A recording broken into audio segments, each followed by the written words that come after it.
kagay ang inyong kaluwasan, hadukol na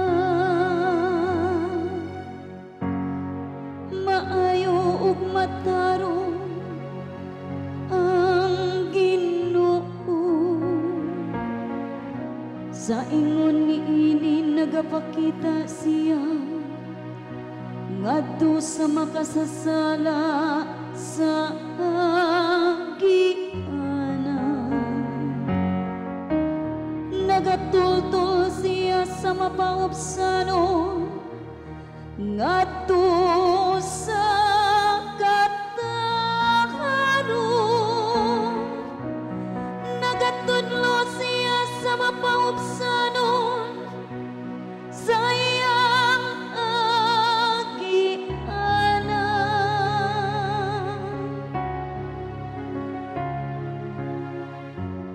Ihangad ang inyong mga tuhod ug karan-an,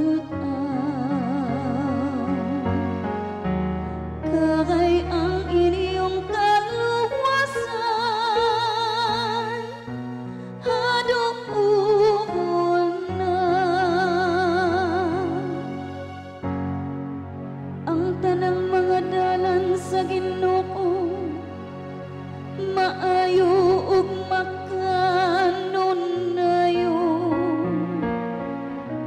Alang kanila nga nagabantay sa iyang kasabutan ug sa iyang kasuguan. Makighigala ang Ginoo kanila nga